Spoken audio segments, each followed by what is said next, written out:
अच्छा स्टूडेंट, हम आगे चलते हैं। और आपने ऑलमोस्ट सारे स्टूडेंट ने जो मैंने क्वेश्चन दिया था वो सॉल्व कर लिया होगा। किसी को कन्फ्यूजन है तो पूछ सकता है, मैं 2 मिनट इंतजार कर लेता हूँ अगर कोई कन्फ्यूजन है तो। अच्छा, मैं आपको साथ साथ क्विज के सवाल भी समझा दूँ, किसी ने पूछा था तो। क्विज के सवाल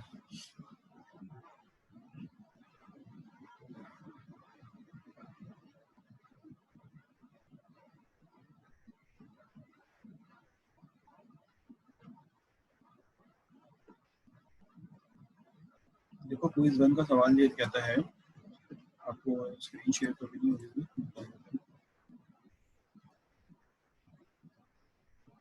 स्क्रीन शेयर, ये स्क्रीन शेयर हो रहा है। इसमें क्विज के पहले सवाल भी बहुत आसान से सवाल है, कहता है कि let a b the related positive integer, यानी ये बात है कि ए बी पॉजिटिव इंटीजर है, ये नेगेटिव नहीं होंगे। Suppose a function q is defined recursively as follows, यानी क्यू एक फंक्शन है जो रिकर्सिवली ऐसे डिफाइन हो रहा है, ये डेफिनेशन उसकी दी हुई है। और वो क्या है कि क्यू ए बी 0 होगा अगर आपने इस फंक्शन के अंदर ए को बी से छोटा प्रोवाइड किया। अगर कह रहा है अगर ए बी से छोटा हो जाए तो 0 आउटपुट दे देगा ये, यानी मिसाल के तौर पे अगर ए 2 हो और बी 5 हो तो 0 आउटपुट दे देगा। सही है। और कहता है कि ये जो है वो क्यू जो है बेसिकली इस तरह से बिहेव करेगा कि Q minus two A minus B, यानी A minus B comma B plus 1, अगर बी ए से छोटा या बराबर हो तो।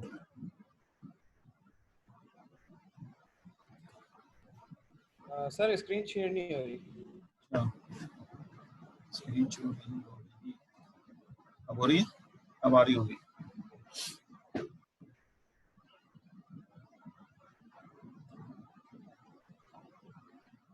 जी सर, आ गई। सही है, गुड जी सर, गुड। देखो ये जो लिखा हुआ है ना यहाँ पे क्वेश्चन पहला वाला, इसने इसको मैथमेटिकल फॉर्मेट में वैसे तो शो किया है।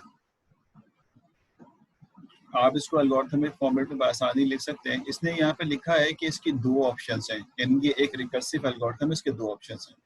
रिकर्सिव के दो ऑप्शन रिकर्सिव के तीन एंटिटीज कौन कौन सी होती थी वो हमें याद है, स्टार्टिंग कंडीशन, रिकर्सिव और स्टॉपिंग क्राइटेरिया। ठीक है, यहाँ पे इन्होंने जो कहा है ना कि a, b 0 होगा अगर a b से छोटा हो, तो अगर a b से छोटा हो 0 हो जाएगा। ये इसकी बेसिकली कह लो एंडिंग है या स्टार्टिंग है, जो भी है, ये वो कंडीशन है।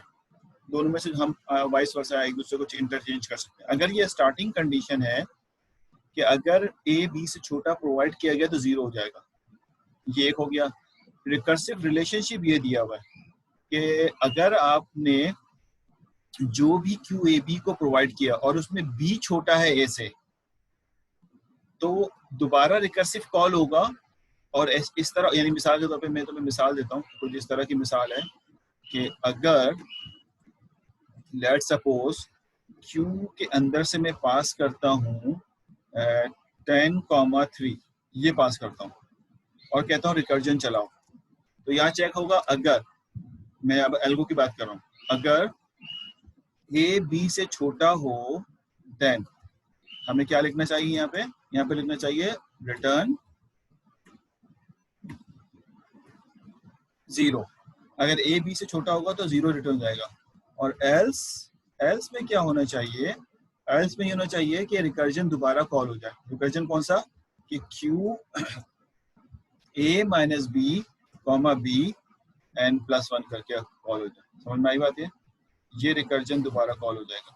और यहाँ पर यानी ये जो प्रोग्राम यहाँ से शुरू हुआ है जिसको आपने कहा है कि चलाओ, ये बेसिकली यहाँ जाके खत्म हो जाएगा, ये यहाँ जाके खत्म हो जाएगा। इतना सा प्रोग्राम, ये जो दो लाइनें लिखी है ना, वो बेसिकली एल्गो में इस तरह लिखा जाएगा कि अगर ए बी से छोटा है, एल्स लिख लो, और एल्स में भी चेक कर लो कि बी जो है वो लेस देन इक्वल टू है इसके ए के।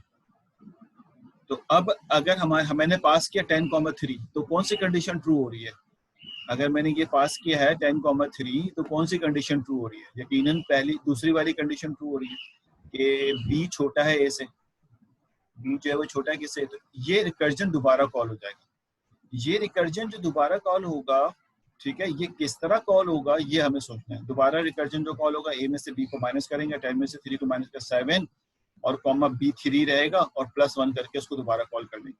अब ये रिकर्जन कैसे चलेगा, क्या इसका बिहेवियर होगा? मैं थोड़ा सा हार्ड क्वेश्चन इसलिए दिया है कि आप रिकर्जन को समझने की कोशिश करें, वरना तो आसान सवाल 10,000 है वो दे सकते हैं। मतलब ये हार्ड ये भी नहीं है, ये आपकी बुक से कलेक्ट किया हुआ है, यानी जो बुक हम पढ़ रहे हैं तो उसकी सॉफ्ट कॉपी मिली नहीं, लेकिन उसके पैरेलल कॉपी मैंने आपको दी है सी लैंग्वेज वाली, तो वो बेसिकली आप यहाँ पर आसानी जो है वो इसको सॉल्व कर सकते हैं।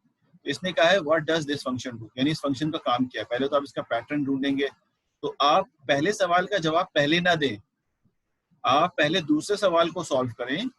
ठीक है, दूसरे सवाल के सब में जो 14,3 दिया हुआ है इसको पहले सॉल्व करें, 14,3 को, और इसके लिए ट्री डिजाइन करें। ट्री जैसे मैं ट्री डिजाइन करता था ना कि भाई ट्री इस तरह डिजाइन करें कि आपने कहा मेरे भाई 14,3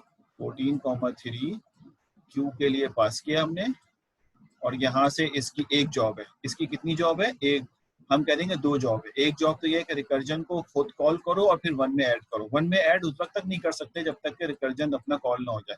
तो मैं यहाँ पे इसको यूं लिख दूंगा, अब समझ में आ रहा है ना किस तरह लिखते हैं। a माइनस बी 10,3 या 14-3 है, 14-3 का मतलब हो गया 11,3, यानी मैं जब इसको कॉल करता हूँ तो ये 2 जॉब परफॉर्म होनी होती है। इसमें से लेफ्ट साइड पे ये है तो ये पहले फॉर्म होगी, इसका जो रिजल्ट आएगा वो 1 में ऐड होगा। इसका रिजल्ट तो हमें पता ही नहीं है, तो फिर दोबारा एक रिकर्जन कॉल हो जाएगा +1 के साथ। इसका रिकर्जन क्या होगा? 11-3 8,3। अब समझ में आ रहा है ना? ये आस्ते आस्ते ऐसा होगा कि a छोटा हो जाएगा, जैसे ये छोटा होगा रिटर्न 0 होगा और वो बैक ट्रैक करना शुरू कर देगा, तो आपको आंसर आने शुरू हो जाएंगे। आपको पैटर्न समझ में आ जाएगा कि आउटपुट आ रहा है तो आप पहले वाले का आंसर ले सकेंगे। सारा मैं इसलिए नहीं बता रहा कि आपका अपना गेम है। मैंने आपसे कहा ना हमें इस रिकर्जन को जेनेरिक सीखना है। आप कंप्यूटर साइंस के स्टूडेंट, ना सोचो मुश्किल और आसान, आप सोचो मुझे क्यों नहीं आता यार, मैं कंप्यूटर साइंस का स्टूडेंट है, मुझे ये बात नहीं आती। मैंने डेटा स्ट्रक्चर पढ़ लिया, हमने अभी तक ही नहीं सीखा। तो ये सोचना ज्यादा इंपॉर्टेंट है रेदर देन कि ये सोचना कि मुश्किल है। मुश्किल तो इसलिए हो गया कि शुरू में आप लोगों ने शायद आसान आसान चीजें पढ़ ली। तो ये अब जब रिकर्जन पढ़ चुके हैं ना हम, तो अब आप ये जहन में बिठा लें कि किसी भी किस्म के रिकर्जन की ट्री बनाना आपके लिए कोई दुश्वार नहीं होना चाहिए। रिकर्जन ट्री कहलाती है, इसका नाम ही रिकर्जन ट्री है। और रिकर्जन ट्री को नॉर्मली इन ऑर्डर से ट्रेस करते हैं। इन ऑर्डर, अब तो वर्ड इन ऑर्डर समझ आ गया ना आपको। इन ऑर्डर यानी यहाँ से जाएंगे तो उसको प्रोसेस नहीं करेंगे, आगे बढ़ जाएंगे, इसको प्रोसेस नहीं करेंगे, उस वक्त प्रोसेस नहीं करेंगे जब तक कि ये वाली कंडीशन ट्रू ना हो। तो ये वापस आके प्रोसेस होता है। तो वो मैंने तरीका समझा दिया। ये तो खैर आसान है, ये तो आसान है। और उसके बाद तीसरा क्वेश्चन पे चले जाते हैं। तीसरे क्वेश्चन को भी आपको समझ लें, हम आगे बढ़ जाए। क्या करूँ सर इधर जाऊँ, इसमें इसको नीचे करना है। नीचे नहीं होता है ये स्लाइड। स्लाइड है क्या है ये? कट कर लिया है वो रिकॉर्ड यार, क्या बात है फैसल भाई। फैसल बहुत शानदार जा रहे हैं, फैसल फायद माशाल्लाह। ये भी एक रिकर्जन पे ही सवाल है, और ये तो हम पहले कर चुके थे ना। तो अच्छा है कि पहले तीसरा कर लिया, तो तुमने जो मैंने कराया था उससे ही अंदाजा हो जाएगा कि भाई ये तो एक नॉन लीगल क्वेश्चन है, यानी कि भाई एक समझाने के लिए पहला वाला सवाल में कुछ काम कर रहे हैं हम, तो इस तरह से आपको रिकर्जन की थोड़ी प्रैक्टिस दे दी है, और एक सवाल यहाँ पे स्टैक की एप्लीकेशन का दे दिया है। असाइनमेंट में फिर मैंने इसी तरह से रिकॉर्डिंगली ट्री का सवाल दिया आपको, तो वो हम इंशाल्लाह भी थोड़ी देर में देखते हैं। अभी हम चलते हैं अपने क्वेश्चन की तरफ, ताकि हम कुछ काम और भी कर लें।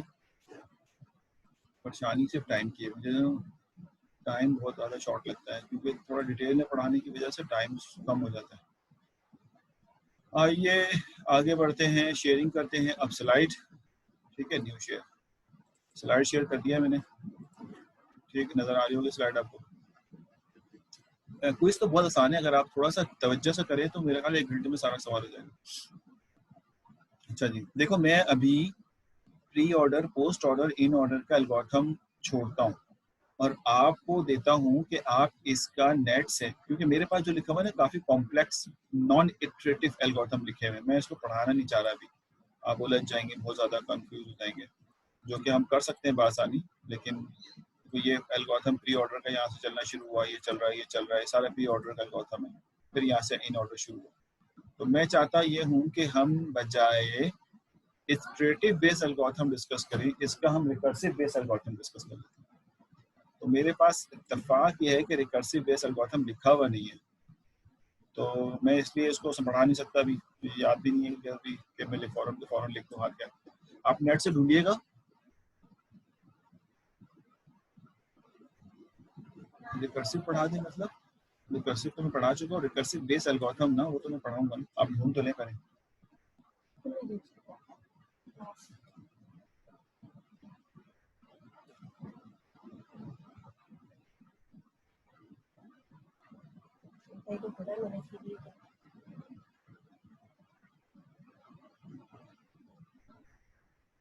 एक मिनट होल्ड करें।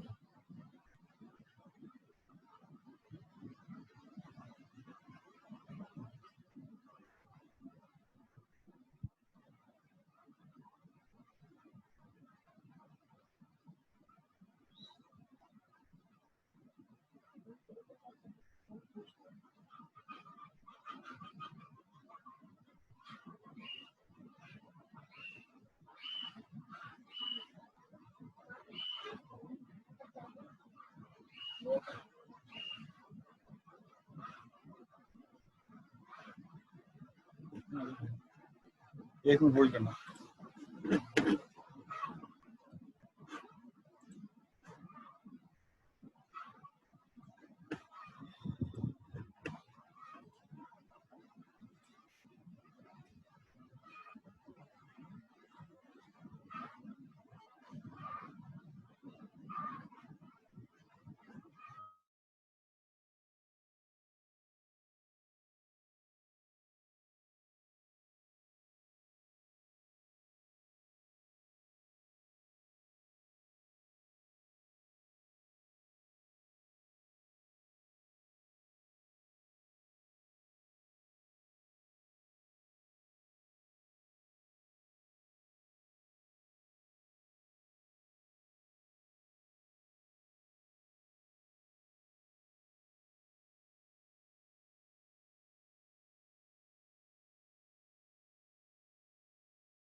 अच्छा सॉरी यार, बच्चों के स्कूल का भी मसला है ना, वो भी ऑनलाइन ले रहे हैं तो किसी का लॉगिन नहीं हो रहा।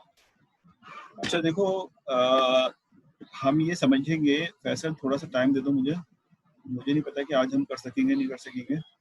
हमें रिकर्सिव बेस एल्गोरिथम को पढ़ना है, in order, pre order, post order method को रिकर्सिव बेस पढ़ना है, पढ़ना बिल्कुल है, ठीक है। ये मैं अभी बस मैं ज़रा सा बाइनरी सर्च ट्री को टच कर लूँ और उसके कुछ सवाल सॉल्व कर लूँ, फिर मैं दोबारा ये वापस यहाँ पे आता हूँ, क्योंकि हमें प्री ऑर्डर इन ऑर्डर वगैरह समझ तो आ गया है ना, एल्गोरिथम रह गया, ठीक है। आइए अब आगे बढ़ते हैं और मैं थोड़ा सा मैं आपसे यहाँ से आपकी इजाज़त से जो है ना बाइनरी सर्च ट्री की तरफ मूव करना चाहता हूँ। अच्छा देखो, मैं बाइनरी सर्च ट्री को, यानी अब अगर हम यहाँ ये देखें कि बाइनरी ट्री तो है, ट्री जो है वो बाइनरी है, लेकिन उसके अंदर एक प्रॉपर्टी इंसर्ट हो गई है, हम कह रहे हैं बाइनरी, ठीक है, सर्च ट्री। अब आप देख रहे हैं बाइनरी सर्च ट्री, यानी बात हो रही है कि ट्री तो बाइनरी है, लेकिन उसके अंदर एक वर्ड आ गया सर्च का। तो बाइनरी सर्च ट्री क्या होती है, तो मैं आपको बताऊं कि बाइनरी सर्च ट्री होती बाइनरी है, लेकिन उसकी एक प्रॉपर्टी एग्जिस्ट करती है। वो प्रॉपर्टी ये है कि अगर आपको कोई डेटा दिया हुआ है, मिसाल के तौर पे कुछ इस तरह का, मैं अज्यूम करता हूँ कि 100, ठीक है, 22 और 200, और मिसाल के तौर पे 200 छोड़ दो, 190, और मिसाल के तौर पे 22 को भी हम थोड़ा सा बड़ा कर लेते हैं और इसको 85 कर लेते हैं, ठीक है। और फिर आगे जाते हैं और कहते हैं कि हमारे पास 80, ठीक, उसके बाद 180, उसके बाद हम कह देते हैं कि 55 एंड 73, ठीक है, उसके बाद 30 एंड 35, ये तुम लोग पढ़ चुके होगा पहले वैसे, 40 and 155 and 122 and 130 and so on. ये डेटा हमारे पास दिया। अब अगर कोई कहता है कि बाइनरी सर्च ट्री बनाओ, अच्छा बाइनरी ट्री बनाओ, तो फिर तो हम इसको कंप्लीट ट्री बनाते हैं। यानी अगर कोई कहता है, मैं फर्क बता रहा हूँ, बाइनरी ट्री बनाओ, तो बाइनरी ट्री बनाना कोई मुश्किल नहीं है। हम कहते हैं देखो, मुश्किल तो वो भी नहीं है खैर, हम कहते हैं कि देखो ये 100 हो गया, पहला एलिमेंट हमारा 100 हो गया, बाइनरी ट्री बना रहा हूँ, सर्च ट्री नहीं बना रहा, बीटी कह रहा हूँ, बीटी इज बाइनरी ट्री, समझा रहा हूँ फर्क क्या है। अगला एलिमेंट 85 उठाते, इसके लेफ्ट पे लगा देते बगैर कुछ सोचे, अगला एलिमेंट 190 उठाते, इसके राइट पे लगा देते।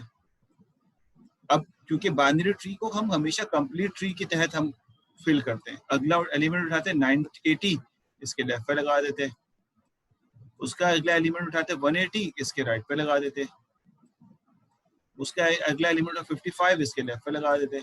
समझ आ रही बात है?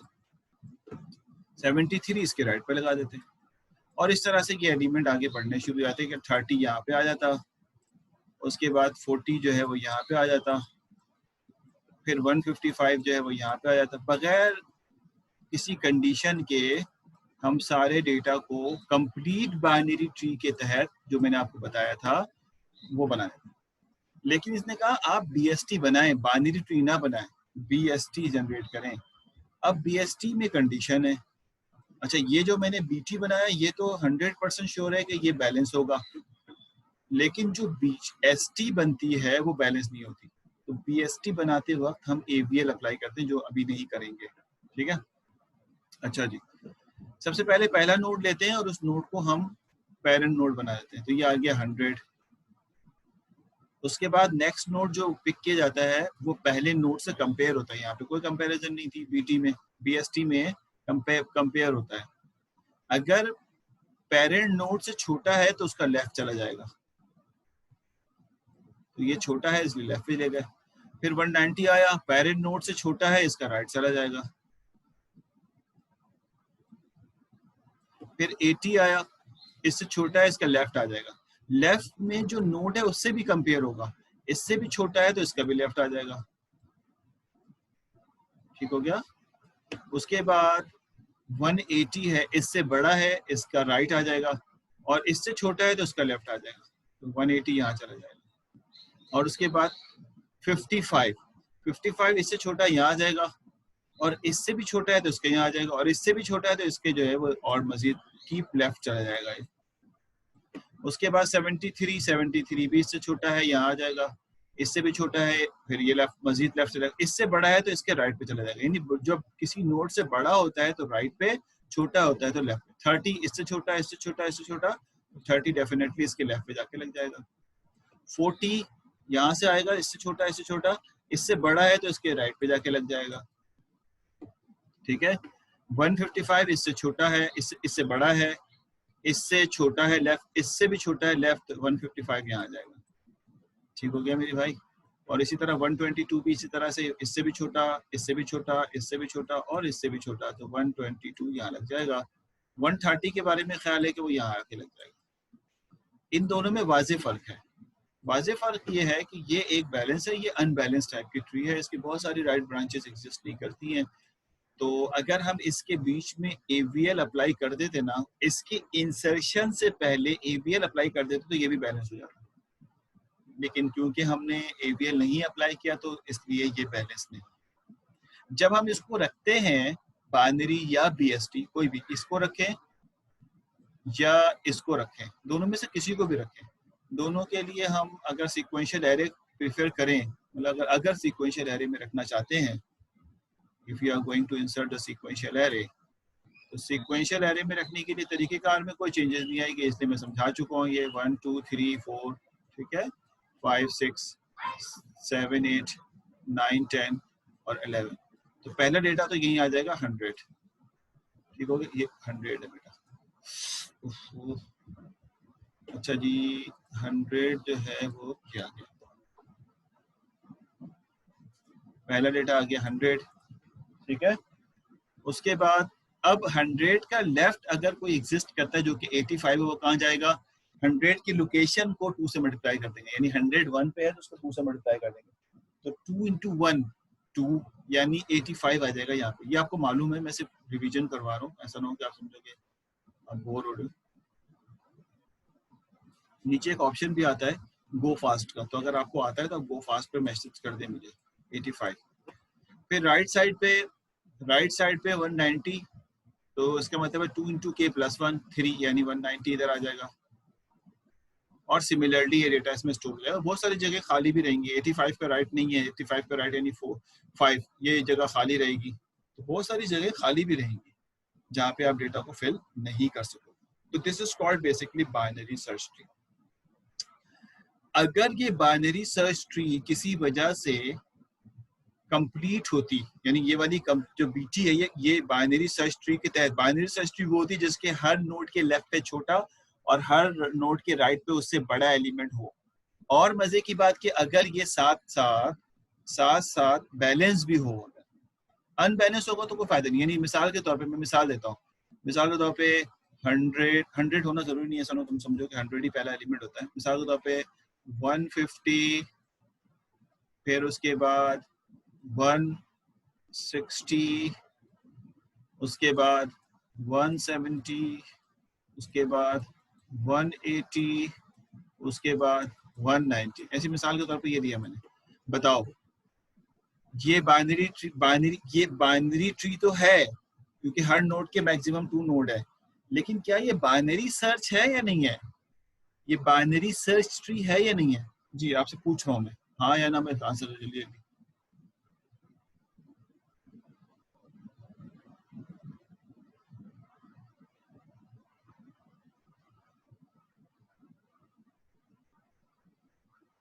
है फैसल का answer yes, no sir. Abdul Rahman क्यों नहीं है बताओगे? जी सही है, तुमने फैसल सही बताया, यस सर। अली नमी में से अब्दुल रहमान तुम बताओगे कि क्यों नहीं है, ताकि तुम्हारा कॉन्सेप्ट क्लियर हो, इसलिए नहीं पूछ रहा। अहमद भी सही बता रहे हैं। देखो अब्दुल रहमान, हर नोड का राइट नोड अपने पेरेंट से बड़ा होगा तो वो बाइनरी सर्च ट्री होगा, चाहे लेफ्ट एग्जिस्ट करता हो या ना करता हो, ठीक है। ये कहीं भी नहीं लिखा कि लेफ्ट एग्जिस्ट करना जरूरी है, लेफ्ट एग्जिस्ट करे या ना करे, राइट साइड के सारे नोड अपने पेरेंट से बड़े हों उसको बाइनरी सर्च ट्री कहेंगे। या अगर इसके बजाय यूं दे देता मैं कि यहाँ 50 लिख देता मैं और यहाँ पे मैं लिखता 20, फिर लिखता मैं 18, ठीक है, फिर लिखता मैं 13, फिर लिखता मैं 10, तो क्या ये बाइनरी सर्च ट्री नहीं होती? ये भी बाइनरी सर्च ट्री है क्योंकि हर लेफ्ट अपने पेरेंट से छोटा है। तो ये, लेकिन ये बिल्कुल बिल्कुल बैलेंस नहीं है, किसी सूरत बैलेंस नहीं है, ठीक है। मिसाल के तौर पे मैं इसमें एक एलिमेंट सर्च करना चाहता हूँ, और सुनना, इसमें एक एलिमेंट प्रॉब्लम बता रहा हूँ मैं अभी, इसमें एक एलिमेंट सर्च करना चाहता हूँ 200 कि ये 200 इसमें है या नहीं है, ठीक है। तो कितनी कंपैरिजन करनी पड़ेगी? यहाँ पे आओगे 200 150 से बड़ा है, पहली कंपैरिजन, फिर यहाँ आ जाओगे 200 160 से बड़ा है, फिर यहाँ चले जाओगे 200 170 से बड़ा है, फिर यहाँ चले जाओगे 200 इससे बड़ा है, फिर यहाँ चले जाओगे। समझ में आ रही है? तो आपको हर एक से सर्च करना पड़ेगा कि कहीं ऐसा तो नहीं है कि 200 कहीं आगे की तरफ हो, और उसके बाद 90 पे आओगे, ट्री खत्म हो जाएगी, आपको 200 एग्जिस्ट नहीं करता। लेकिन कंपैरिजन कितनी करनी पड़ी? 1 2 3 4 5, जितनी ट्री है उतनी ही कंपैरिजन करनी पड़ गई आपको, जितनी ट्री है उतनी ही कंपैरिजन करनी पड़ गई, यानी 5 कंपैरिजन। अगर ये ट्री, जो ट्री अभी नजर आ रही है, ये बैलेंस होती, बैलेंस का मतलब है ये कुछ इस तरह होती, समझने की कोशिश करना, जो कि हमने कंसीडर ही नहीं किया। बैलेंस कैसे करते हैं उसको? एवीएल से। मिसाल के तौर 170 का राइट 180, 180 का लेफ्ट, 170 का लेफ्ट 160, ठीक है। अगर मैं इसको बैलेंस कर दूं तो फिर 180 का राइट 190 और 160 का लेफ्ट 150, अगर ये इस तरह की कोई ट्री होती बैलेंस, ठीक है।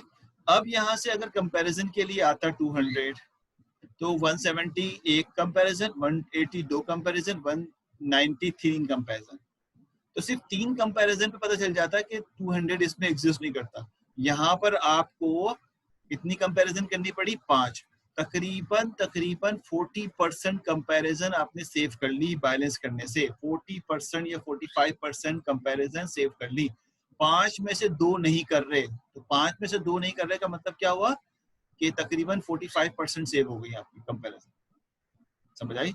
और अगर यही डेटा 20,000 का हो तो फिर आपके, इसका मतलब ये हुआ कि बाइनरी सर्च ट्री सिर्फ उस वक्त फायदा देगी, और सुनना, ये अपने पास नोट भी कर लो कहीं कॉपी में, हाँ गैस कर लो, ये बड़े मसाले हैं।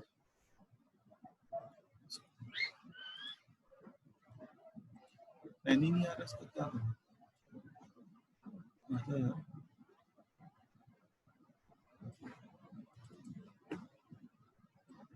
पेन गायब हो गया, हाँ आ गया।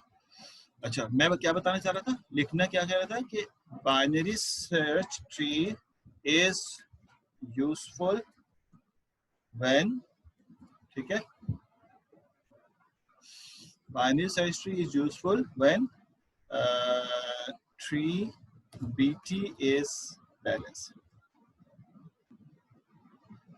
BT इसको will be कर देते हैं, will be, ठीक है। ये आप नोट कर लो अपने पास कि बाइनरी सर्च ट्री सिर्फ उस वक्त यूजफुल है जब ये बैलेंस हो, वरना तो मैंने आपको दिखा दिया कि मिसाल के तौर पे गड़बड़ हो रही है। मिसाल के तौर पे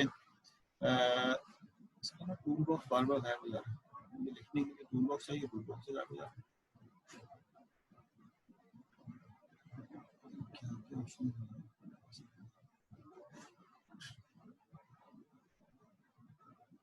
कैसे लिखूं, कैसे टूल बॉक्स से गायब हो, कैसे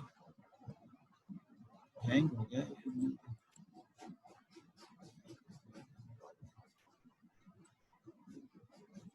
अच्छा जी, सॉरी यार, ये थोड़ा सा गड़बड़ हो रही है मेरे एंड पे, टूल बॉक्स ही नहीं आ रहा। अच्छा, मैं कह रहा था कि अगर बाइनरी ट्री बैलेंस है तो आपको फायदा है। बैलेंस का मतलब कंप्लीट हो या फुल हो, ये हमने बात की थी, बैलेंस ऐसी तरह की ट्री होती है।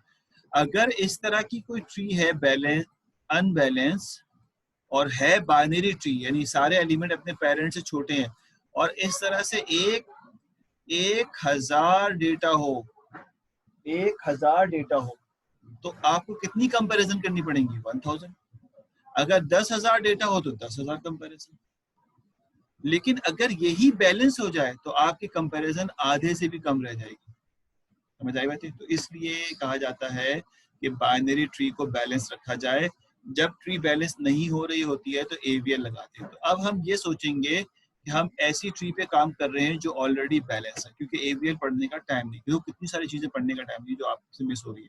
कुछ लोग मतलब स्टूडेंट खुश भी होते चलो जान छूट के नहीं पढ़ रहे तो क्लास एग्जाम में है, लेकिन ये नहीं सोचते कि कितना इंपॉर्टेंट टॉपिक हमारे पास से मिस हो रहा है। तो वो एक मैंने आपसे कहा भी, अगर आप इंटरेस्टेड हो तो एग्जाम दे के फिर मुझे बताएं, मैं 2 लेक्चर में सारे मिसिंग टॉपिक कंप्लीट कराऊंगा, 2-3 लेक्चर लेके, ताकि आप पढ़ लें एटलीस्ट आगे वाली क्लास में जाने से पहले। अच्छा जी, आइए अब हम यहाँ पे एज्यूम करते हैं कि हमारे पास जो बाइनरी सर्च ट्री है वो बैलेंस्ड है। ठीक है, ये बैलेंस ट्री है और ये बैलेंस ट्री जो हमारे पास हमें नजर आ रही है, अब ये बैलेंस बनाई है मैंने क्योंकि हम आगे बैलेंस को पढ़ेंगे। ये बैलेंस ट्री जो है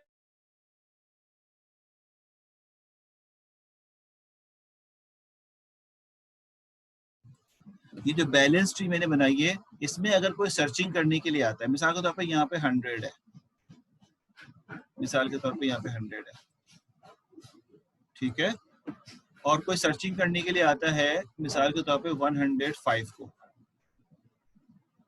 और जब वो 100 से कंपेयर होगा तो डेफिनेटली इसको कहाँ मूव करोगे?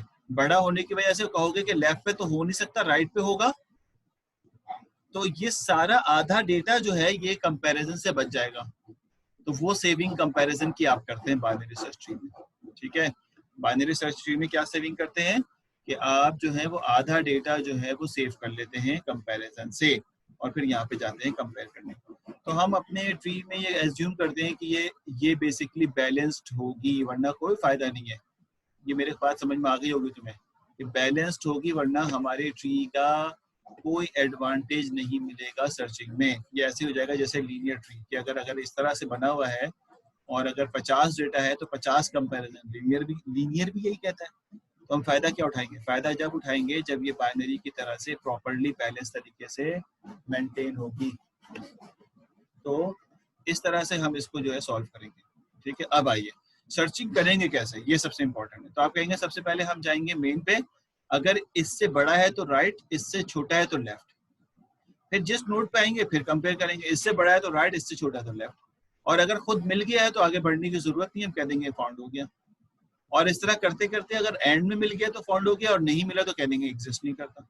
तो हर एक कंपैरिजन पे आधा डेटा कंपैरिजन से बच जाता है। अगर 5000 डेटा है तो मोस्ट प्रोबेबली 10 कंपैरिजन के अंदर अंदर आपका रिजल्ट आ जाएगा। यानी 5000 डेटा को आप 10 कंपैरिजन, वर्स्ट केस में 10 कंपैरिजन के अंदर अंदर आप इसको सर्च कर लेंगे। और अगर ये लीनियर होता तो 5000 डेटा वर्स्ट केस में 5000 कंपैरिजन करता। ठीक है, बात समझ आ रही? इस तरह से बेसिकली हम अपने बाइनरी सर्च ट्री को मेंशन करते हैं। सवाल एक पूछा गया है लेकिन वो सवाल वैलिड नहीं है।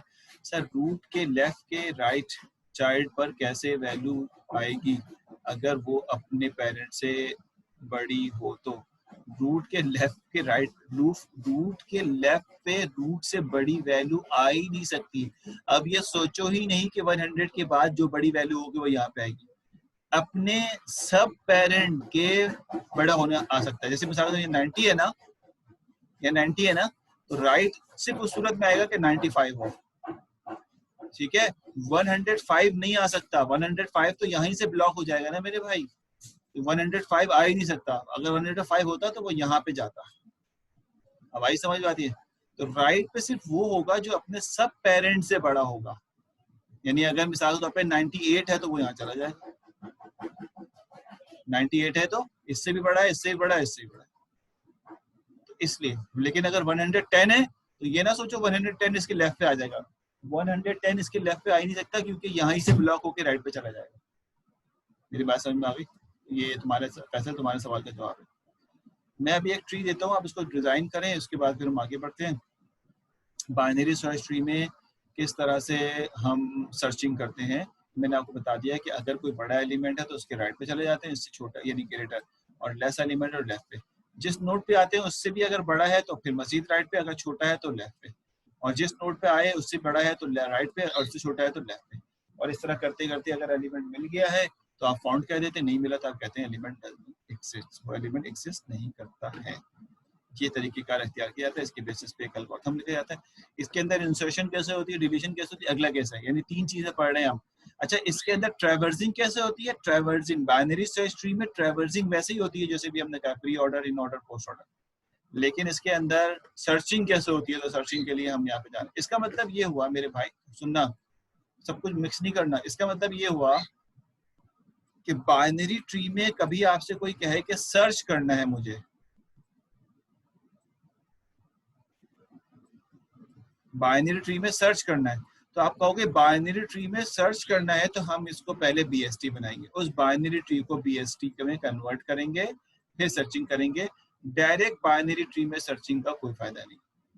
बीएसटी बना के सर्चिंग करेंगे तो हम इसकी कंप्यूटेशनल कॉस्ट में एडवांटेज उठा सकते हैं, अदरवाइज कोई एडवांटेज नहीं। तो if you are going to search in the binary tree, then you have to convert your binary tree into the BST, then you can get some benefit in the sense of the computational cost. So मैंने आपसे कह दिया कि binary search tree कैसे बनाते हैं, how you will basically construct a binary search tree. You can construct a binary search tree such as the each parent node should be the greater than is the left side and less than is the right side। Her parent node अपने left child से बड़ा और right child से छोटा होगा। Searching कैसे करेंगे, आई यहाँ तक तो मेरे ख्याल में समझ में आ गई, आपने IICT में पढ़ा होगा। अब मैं जरा इसकी मेमोरी रिप्रेजेंटेशन भी सिखाना चाहूंगा और इसके एल्गोरिथम। एक मिनट दे दो पानी।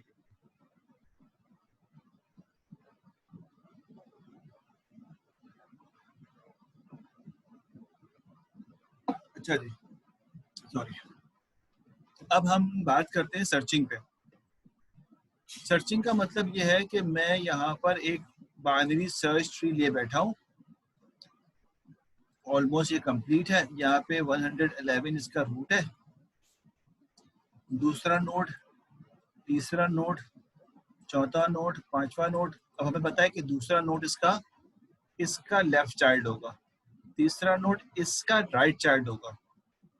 ये जो एलिमेंट है ये वाला जो कि 111 का लेफ्ट चाइल्ड है, एक तरह से पेरेंट भी है, लेकिन ये इसका पेरेंट है, ठीक है ना। और ये इस तरह से बाइनरी सर्च ट्री में फिल कर देता हूँ थोड़ी देर में, मैं इसको फिल भी कर देता हूँ, बल्कि डेटा है तो हम दिखा भी देते हैं। देखो ये डेटा दिया हुआ ना, इसको इस तरह से हम यहाँ देख सकते हैं कि सर्च 8 सर्च करना है, तो नहीं मिलेगा। लेकिन नहीं मिलेगा तो करेंगे कैसे, ये सवाल है। तो कहेंगे 8 सर्च करेंगे, 7 से कंपेयर करेंगे, राइट